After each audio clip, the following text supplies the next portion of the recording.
एक बार एक जंगल में बारिश शुरू हुए कई दिन गुजर गए थे। सावन में बारिश तो हर बार होती थी, लेकिन इस बार बारिश रुकने का नाम ही नहीं ले रही थी। लंबे समय से बारिश होने के कारण तमाम पक्षियों के घरों में लगभग दाना खत्म हो गया था। ऐसे में नन्ही चिड़िया को कोई फिक्र नहीं थी, क्योंकि उसने बहुत सारे चने के दाने जमा किए हुए थे और वह अपने घर में बहुत खुश और मजे में रह रही थी।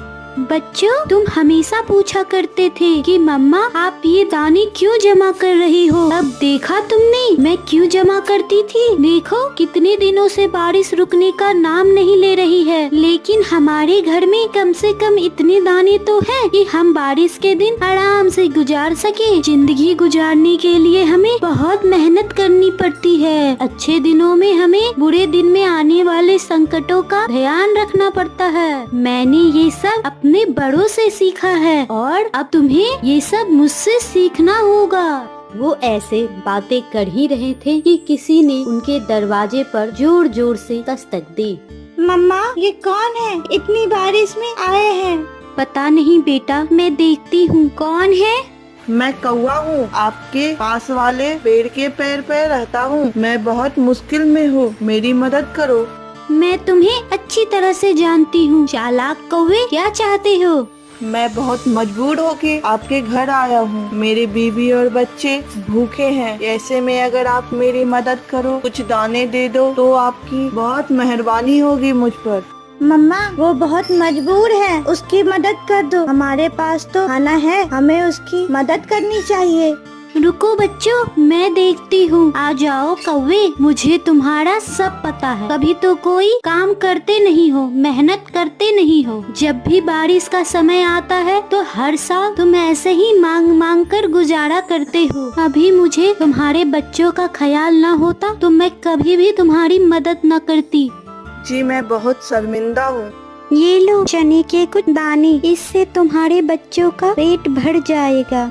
इसके बाद कौवा कुछ दाने लेकर वहाँ से चला जाता है और अपने घोंसले में आकर अपने बच्चों को दाने देता है। और कौवा अपने बीवी को सारी बात बताने लगता है कि कैसे चिड़िया ने उसे ताने मारकर इसके बाद चने के दाने दिए हैं। इसके बाद कौवे की पत्नी उससे बोलती है, तुम छोड़ो उसकी बातें। 2-4 दिन यूं ही निकल जाएंगे और बारिश रुक जाएगी, फिर कौन पूछेगा इस चिड़िया को। और उस रात कौवा का परिवार वो चने खाकर सो जाता है। अगले दिन कौवा फिर परेशान था कि रात तो गुजर गई, अब मेरा परिवार फिर क्या खाएगा। सारा दिन यूं ही गुजर गया और बारिश होती ही रही और शाम होते ही कौवे के बच्चे फिर से दाना मांगने लगे। आज फिर से आप जाइए उस चिड़िया के पास, शायद आज फिर से वो हमें खाने को कुछ दाना दे दे। लेकिन कौवा चिड़िया के घर जाने से इनकार करता है, क्योंकि वह फिर से चिड़िया के ताने नहीं सुनना चाहता था। फिर कौवी कौवा को एक उपाय बताती है। जब आज रात को वो सो जाएगी, तब आप उसके घर जाइएगा और उसके दाने चोरी करके लेकर आ जाइएगा। ऐसे वो भूखी सोएगी और हम पेट भर के।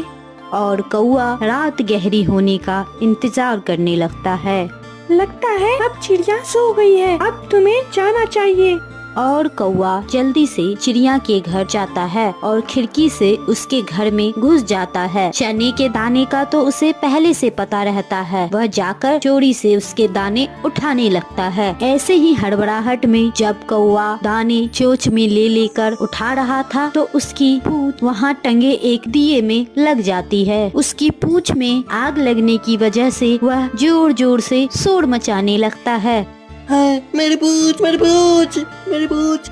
ऐसे में चिड़िया की आँख खुल जाती है और वह जल्दी से कौवे के लगे पूंछ में आग को बुझाने का प्रयास करने लगती है और आग बुझा देती है। इसके बाद कौवे के पास कहने को कोई शब्द नहीं था और वह बहुत शर्मिंदा था, लेकिन फिर भी चिड़िया कुछ दाने चने के कौवे को दे देती है।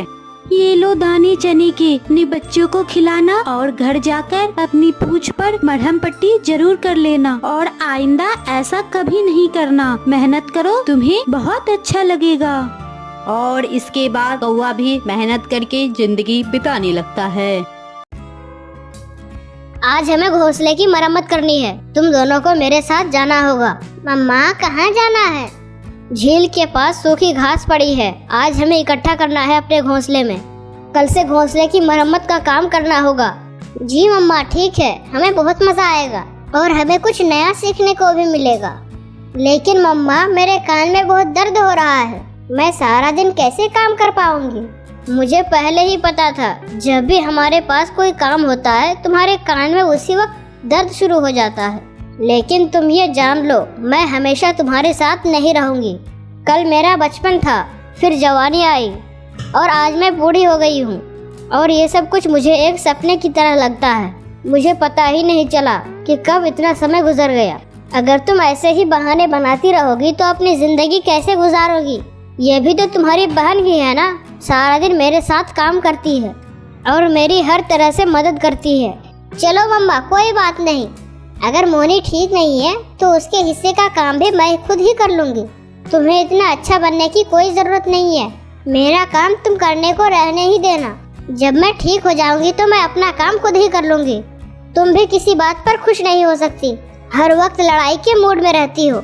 चलो मम्मा हम चलते हैं। ठीक है हम जा रहे हैं, तुम अपने कान का ध्यान रखना और किसी नई शरारत में नहीं लग जाना। और फिर टूनी चिड़िया और उसकी बेटी सोनी चिड़िया घास लाने बाहर चली जाती है। मम्मा इससे पहले मैंने कभी भी घोंसले की मरम्मत का काम नहीं किया। मम्मा मुझे बता दें कि किस तरह का घास इकट्ठा करना है। हाँ बेटा, वो देखो, वो लंबा लंबा घास जो है ना, जो तिनके की तरह बना हुआ है सूख कर, वो हमें लेना होगा। और फिर दोनों माँ बेटी सूखे तिनके इकट्ठा करने लग जाती है। मम्मा तिनका कहाँ इकट्ठा करना है? बेटी यहाँ इकट्ठा करो।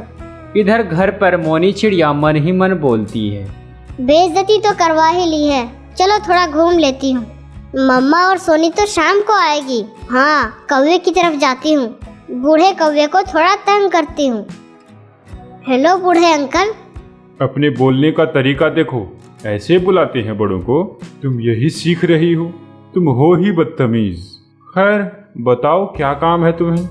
बस ऐसे ही, मेरी मम्मा आज कुछ ठीक नहीं थी, कुछ खाने को दिल कर रहा था, सोचा कि आपकी तरफ कुछ मिल जाए।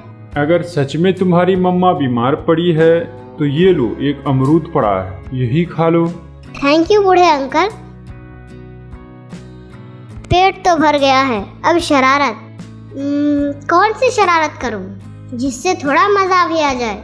हाँ शरारत का सामान तो मेरे सामने ही है। और मोनी चिड़िया जो हमेशा शरारत करती रहती है, उसे एक शरारत सूझती है।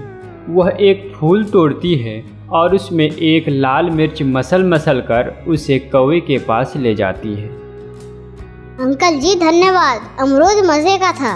बदले में मैंने सोचा कि आपको फूल गिफ्ट देती हूँ। सूंघ कर देखो, इनकी खुशबू कितनी प्यारी है। और फिर बूढ़ा कौवा उस फूल में नाक लगाकर जैसे ही लंबी सांस लेता है, मिर्ची की जलन से उसे खांसी शुरू हो जाती है। उल्लू बनाया बड़ा मजा आया, उल्लू बनाया बड़ा मजा आया। मैं शाम को तुम्हारी मम्मा को बताऊंगा। और फिर मोनी चिड़िया जंगल में पूरे दिन शरारत करने के बाद घर जाकर कान पकड़कर अपने घोंसले में सो जाती है। मम्मा आप थक गई होंगी। नहीं बेटा, बस आज पंख में थोड़ा दर्द हो रहा है। चलो मम्मा अब चलते हैं, मैं जाकर आपके पंख दबा दूंगी। जीती रहो मेरी प्यारी बेटी, मैं तुमसे खुश हूँ, मगर तुम्हारी बहन मोनी से बहुत परेशान। दुकान खोल देती है और फिर दुकान में चूड़ियाँ बेच बेच कर वे बहुत ही अमीर बन जाते हैं। दोस्तों इस कहानी